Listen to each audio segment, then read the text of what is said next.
We're implementing budget cuts, and your position has been eliminated, Trent said with a dismissive shrug, leaning back in his leather chair. Thanks for everything, Granny. I sat across from him in his spacious corner office, stunned into silence, the certificate of completion for Jenna's training program still warm in my hands. I had just finished presenting it to him, proud that I'd successfully trained the young intern over the past 4 months. And this was my reward: immediate termination. Today is your last day, he continued, when I didn't respond. Human Resources has prepared your final paycheck and severance, 2 weeks' pay. My name is Becky Smith. I'm 61 years old, and after 7 years as the project coordinator at Everline Urban Design in Omaha, Nebraska, I'd just been fired. 7 years of ensuring every permit was filed correctly, every deadline was met, and every regulatory hurdle was cleared. All ended in a 3-minute conversation on a Friday morning. Budget cuts? I finally managed, my voice steadier than I felt. The same week we secured the $35 million Riverside development project, Trent had the decency to look slightly uncomfortable, adjusting his expensive tie. It's a strategic restructuring. Jenna will be taking over your responsibilities now that you've completed her training. Jenna Blake, the 24-year-old intern I'd been training since March, the one I'd patiently taught everything about the complex web of city regulations, contractor relationships, and permit applications. The one who had no actual experience in urban development, but boasted thousands of followers on social media. I see, I said, gathering my dignity around me like armor. Will there be a transition period? The Riverside project has several critical permits pending. That won't be necessary, Trent replied, already checking his phone. You've done a thorough job training Jenna. She's up to speed on everything. I doubted that very much. 4 months of training couldn't replace 7 years of experience, let alone the 3 decades I'd spent in this industry before joining Everline. But arguing would accomplish nothing. Human Resources will help you clear out your desk, Trent added, standing to signal our meeting was over. We've arranged for security to escort you out by noon. Security escort? As if I might what? Steal office supplies? Sabotage files? After 7 years of loyal service, this final indignity burned worse than the firing itself. Thank you for the opportunity, I said, rising from my chair with all the poise I could muster. It took every ounce of self-control not to tell him exactly what I thought of him and his strategic restructuring. As I walked out of his office, I saw Jenna waiting by the reception desk, excitement poorly concealed behind a mask of professional concern. She'd known this was coming. Perhaps she'd even orchestrated it. And in that moment, as the reality of my situation sank in, I made a decision. I wouldn't fight. I wouldn't scream. I would simply leave. What they didn't know was how ugly this would get for them. 2 hours later, I placed the small box containing my personal belongings in the trunk of my car and sat in the driver's seat, finally allowing myself a moment to process what had happened. 7 years of dedication ended with budget cuts, Granny, and a security escort. I hadn't always worked at Everline. For most of my career, I'd been at larger firms in Omaha's development sector. But 7 years ago, when the housing market crashed and layoffs swept through the industry, Trent had recruited me specifically for my regulatory expertise. We need someone who knows how to navigate the system, he'd said then. Someone with established relationships at the city planning office. Those relationships had been crucial to Everline's growth from a struggling 5-person studio to one of Omaha's most promising architecture firms. The Riverside development was their biggest project yet, a $35 million mixed-use complex that would transform the downtown riverfront. I'd spent months securing the preliminary approvals, calling in favors from contacts I'd cultivated over decades. I hadn't minded when Trent asked me to train Jenna. New blood was important in any company, and I enjoyed mentoring younger staff. For 4 months, I'd patiently explained every form, every deadline, every unwritten rule that made the difference between a stalled project and a successful one. The trick with the zoning office is to submit on Tuesdays, I'd told her. Harold reviews applications on Wednesdays, and he's much more lenient than the Thursday staff. Jenna had nodded, taking careful notes, asking thoughtful questions. I'd been impressed by her attention to detail, her apparent eagerness to learn. I'd even defended her when other staff complained about her constant social media posting. She's young, I'd said, but she's working hard and learning fast. What I hadn't seen were the private meetings with Trent, the lunches they shared, the way she positioned herself as the innovative future while subtly painting me as the outdated past. I started my car but didn't immediately drive away. Instead, I pulled out my phone and called my daughter, Catherine. "Mom, aren't you at work?" she answered, surprised to hear from me mid-morning. "Not anymore," I replied, my voice finally cracking. "I was fired today." "What? Why?" Catherine's shock and indignation were immediate. I explained what had happened, the sudden termination, the insulting severance, being replaced by the very intern I'd trained. "That's age discrimination. You can sue them," Catherine exclaimed. "Maybe," I said, signaling to exit the parking garage. "But I'm not sure a lawsuit is my first choice." "What do you mean?" Catherine asked, suspicious. She knew me too well. "Nothing," I replied innocently. "I just need to think." What I needed to think about was how best to remind Everline of exactly what they'd thrown away. That evening, I sat at my kitchen table with a cup of tea and my laptop, still processing the abrupt end to my career at Everline. The shock had faded, replaced by a simmering anger that I rarely allowed myself to feel. I wasn't just angry about losing my job. I was furious about how it had happened. The disrespect, the callousness, being discarded like obsolete equipment after years of dedicated service. I opened a folder I'd maintained meticulously for years, digital copies of every permit, every application, every approval I'd secured for Everline's projects. I paid particular attention to the Riverside development files. What Trent and Jenna didn't understand, what they hadn't bothered to learn, was that these weren't just standard forms submitted through normal channels. 3 years ago, the city of Omaha had approached me directly to help streamline their permit process for major developments. The city planning office was perpetually understaffed and overwhelmed by complex projects. Harold, the senior planning officer, had known me for decades and trusted my thoroughness and integrity. Together, we developed a solution. I established Smith Regulatory Consulting, LLC, which would serve as an official liaison between developers and the city. The arrangement benefited everyone. The city got a reliable point person who understood both sides of the process, developers got their permits processed more efficiently, and I got additional income plus the security of having my own business on the side. Everline knew about this arrangement. In fact, it was one of the reasons they'd hired me. What they'd failed to grasp, or perhaps simply forgotten in their rush to replace me with a younger model, was that my company wasn't just a pass-through entity. It had real authority in the permitting process. For the Riverside development, all the critical permits had been filed under my LLC's oversight, with my digital signature required for final approval. Without me, those permits were in limbo. I closed my laptop and sipped my tea, considering my options. I could sign off on the permits as a professional courtesy, allowing Everline to proceed without interruption. That would be the nice thing to do, or I could remind them of exactly what they'd lost when they fired me. My phone buzzed with a text from Catherine. "Don't do anything rash, Mom. Talk to a lawyer first." I smiled. My daughter really did know me too well. The next morning, Saturday, I contacted my friend Victoria, who happened to be an employment attorney. We met for coffee at a quiet cafe downtown.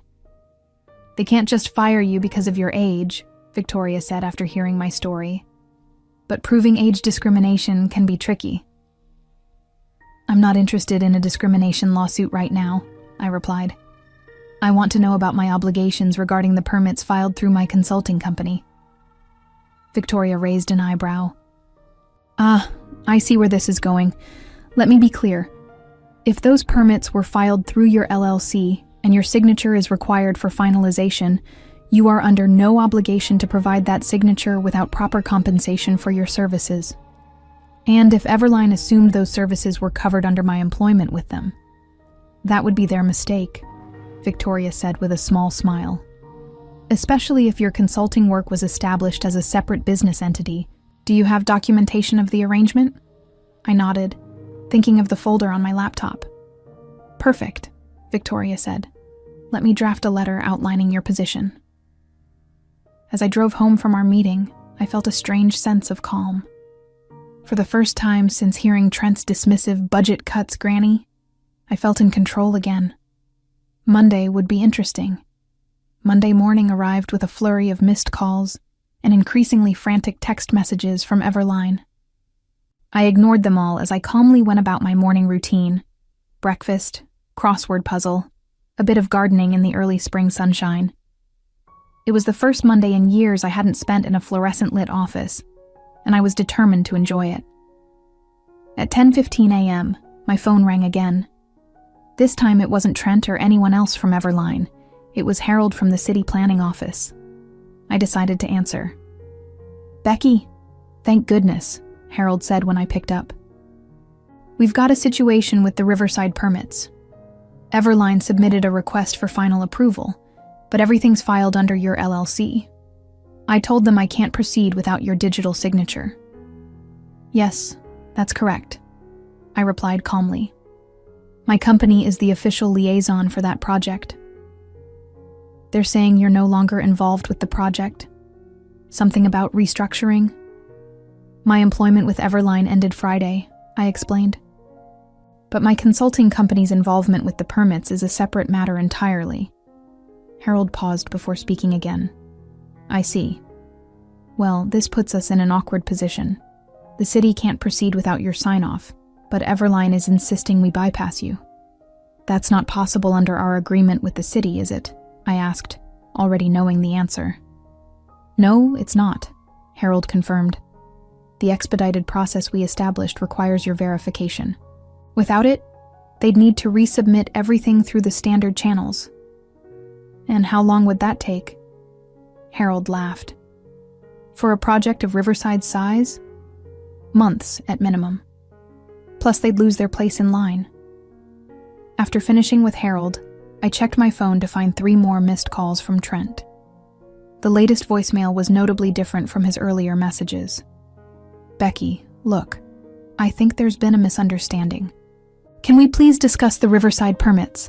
Call me back as soon as possible." I smiled. The panic in his voice was unmistakable. He'd finally realized what my firing actually meant for his precious project.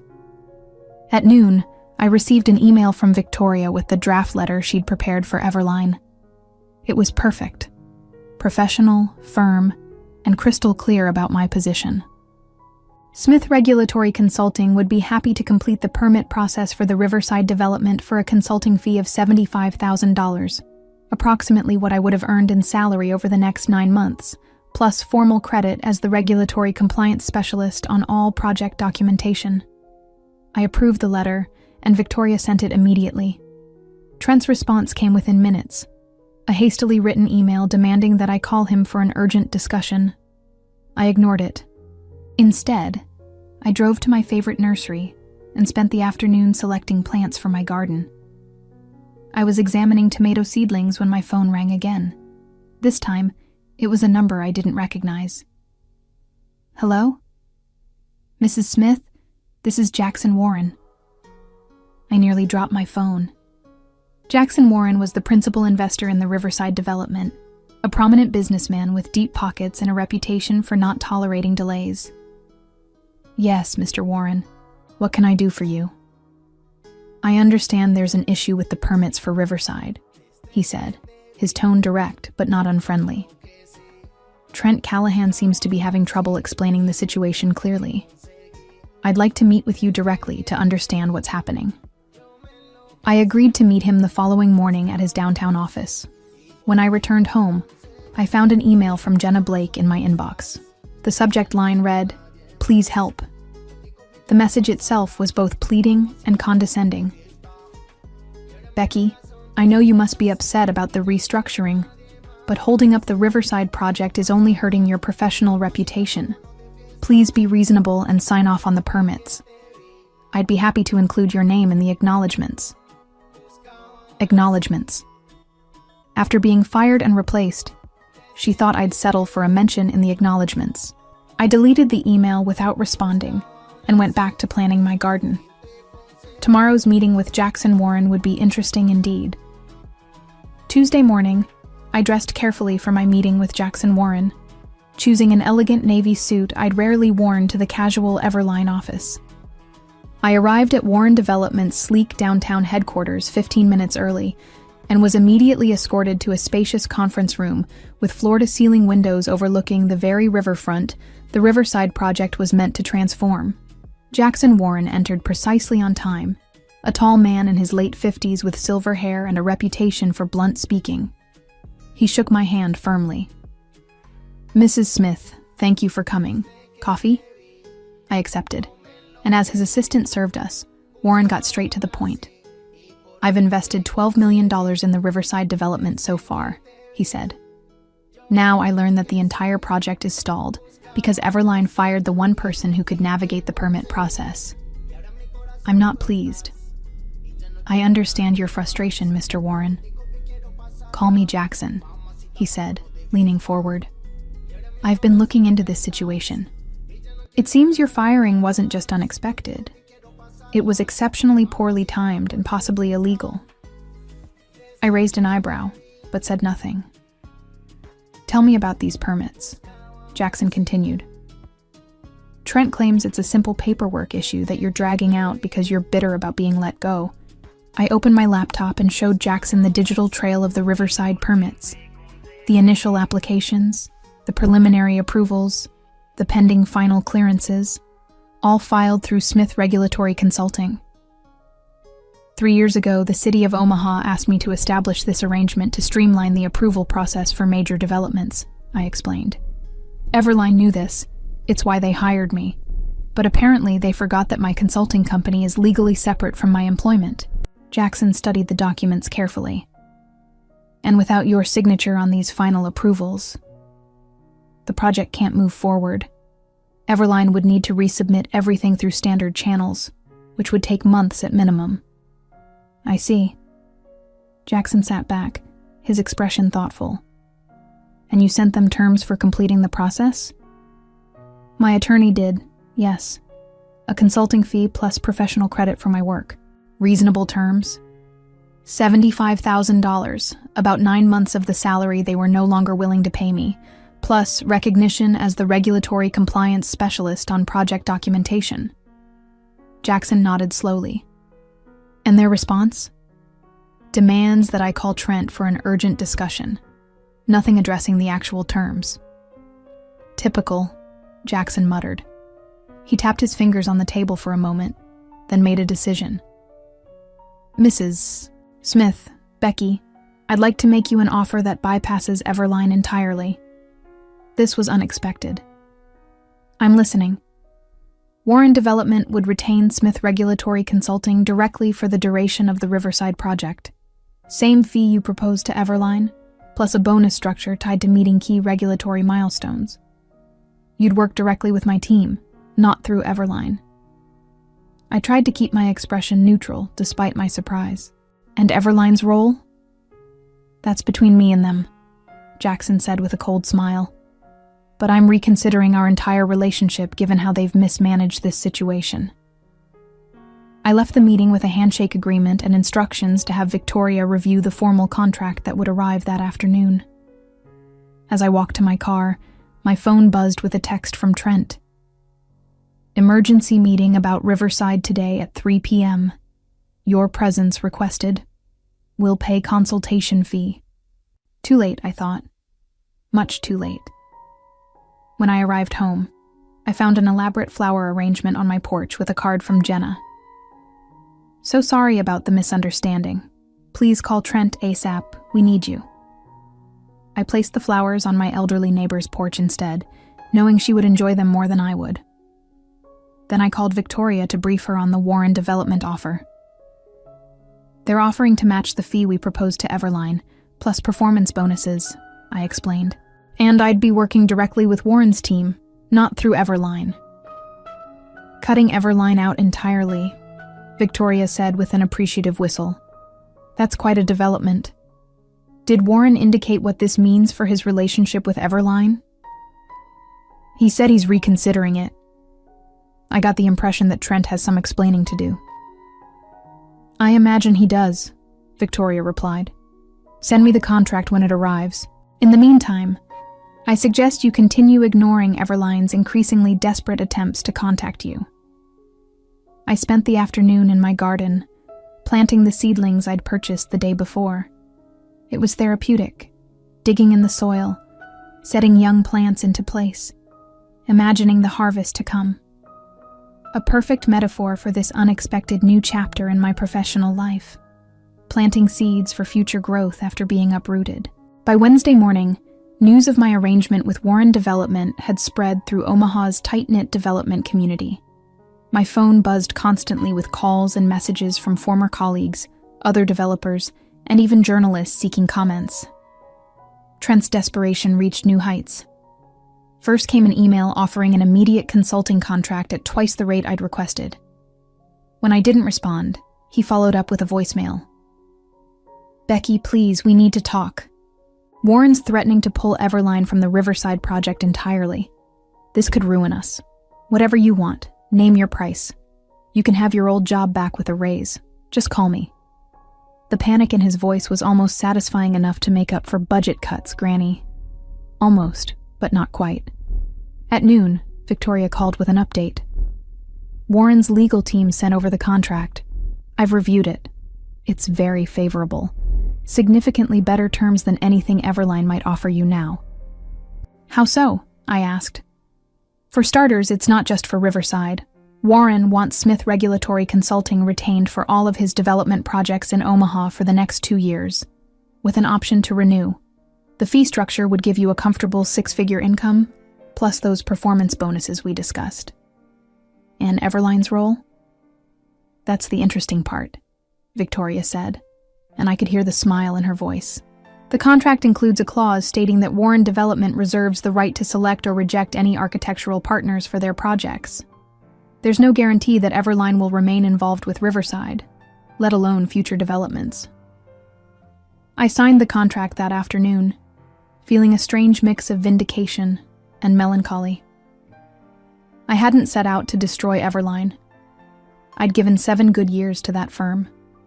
But they had made their choice when they decided I was disposable. By Thursday, the situation had evolved dramatically. I received a call from Harold at the city planning office. Becky, you won't believe what's happening.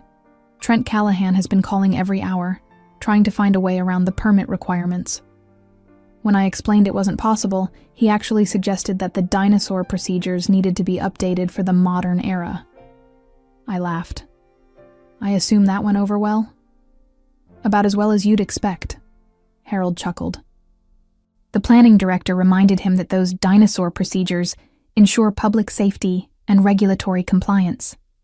Then he asked if Everline was officially rejecting the expedited process we established with your consultancy. Trent backpedaled pretty quickly after that. Later that day, I met with Jackson Warren and his project team to begin the transition. As we sat in Warren Development's sleek conference room, Jackson made a surprising announcement. I've decided to terminate Everline's contract for the Riverside development, he stated matter-of-factly. Their mishandling of the permit process demonstrates a fundamental lack of professional judgment that I'm not willing to risk on a $35 million project. What about the architectural plans they've already completed? I asked, stunned by the decisiveness of his move. We've retained ownership of all plans and specifications per our contract, Jackson explained. I've already reached out to Hartman and Associates to take over. They've agreed to honor the existing designs with some minor modifications. Hartman and Associates was Everline's biggest competitor in Omaha. The irony wasn't lost on me. Now, Jackson continued, turning to me with a smile, let's discuss how we get this project back on track. With your expertise leading our regulatory compliance efforts, I'm confident we can make up for lost time. As the meeting progressed, I found myself energized by the challenge ahead. At 61, I had been dismissed as irrelevant, a granny whose experience no longer had value. Now, I was a key consultant on the biggest development project in Omaha, working directly with one of the city's most influential investors. Sometimes being fired is the best thing that can happen to you, especially when they have no idea what they're losing. The headline in Monday's Omaha World-Herald business section said it all. Warren Development drops Everline from Riverside project, cites permit mismanagement. The article detailed how the $35 million project would now proceed under new architectural leadership, with Smith Regulatory Consulting handling all regulatory compliance. There was even a quote from Jackson Warren. "In development, experience and relationships matter. We've brought in the best regulatory compliance specialist in Omaha to ensure this project proceeds smoothly for the benefit of the community." The best part? A small photo of me standing with the Warren development team at the permit office, my digital signature finalizing the very approvals that had been in limbo the week before.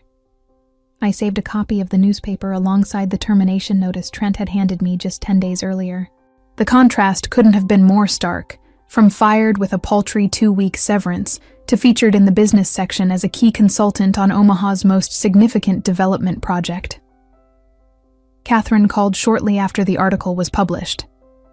"Mom, you're famous," she exclaimed, "and I just heard through the grapevine that Everline is in complete disarray." "Oh?" I tried to sound merely curious rather than satisfied. "Apparently, they've lost 2 other clients who are concerned about their ability to navigate the permit process without you. And Jenna? She's been reassigned to social media strategy after she couldn't figure out how to submit a basic variance application." I couldn't help but smile at that. Social media strategy. Exactly what Jenna was qualified for, not the complex regulatory work Trent had tried to foist upon her after firing me. "It's not just Riverside they've lost," Catherine continued. "Jackson Warren has 5 other projects in development across the city, and word is he's taken all of them away from Everline. That's millions in contracts." "That's business," I replied simply. "No, Mom," Catherine laughed. "That's karma." "It's not karma," I corrected her gently. "It's just the natural consequence of undervaluing expertise." 3 months later, I stood at the Riverside groundbreaking ceremony, watching as Jackson Warren and city officials ceremonially turned the first shovels of dirt on the project. My role had expanded beyond regulatory compliance. I was now effectively Warren Development's liaison with the city for all their projects, a position created specifically for my unique combination of expertise and relationships. As photographers captured the moment for local news outlets, I spotted a familiar face on the periphery of the crowd, Trent Callahan, looking decidedly less confident than when he'd fired me with a dismissive, "Budget cuts, Granny." Our eyes met briefly before he looked away, his discomfort evident. After the ceremony, a reporter from the Omaha World-Herald approached me for an interview. The resulting article, "The Permit Whisperer: How Becky Smith Became Omaha's Most Sought-After Development Consultant," ran on the front page of the business section. It detailed my decades of experience, the respect I commanded from city officials, and the critical role regulatory compliance played in successful urban development. There was even a quote from Harold at the city planning office. "Becky knows more about Omaha's zoning and permit requirements than anyone else in the industry. Developers who work with her get their projects approved in half the time." My consulting business expanded rapidly after that. I hired 2 assistants, experienced women in their 50s who'd been similarly pushed aside at other firms, and established an internship program specifically for people changing careers midlife. I never actively sought to damage Everline, but I watched with detached interest as their fortunes declined. Without access to my expedited permit channel, their projects faced delays. Several clients followed Warren Development's lead and took their business elsewhere. Trent's youthful approach wasn't delivering the results he'd promised. Jenna lasted 6 more months before leaving for a marketing position at another firm. I wished her well when I heard the news. She was young, She had time to learn that flash without substance rarely succeeds in the long run. As for me, at 61, I had embarked on the most rewarding phase of my career. Not as someone's employee, but as the architect of my own success, building a business that valued experience, embraced wisdom, and never ever dismissed someone as just a granny.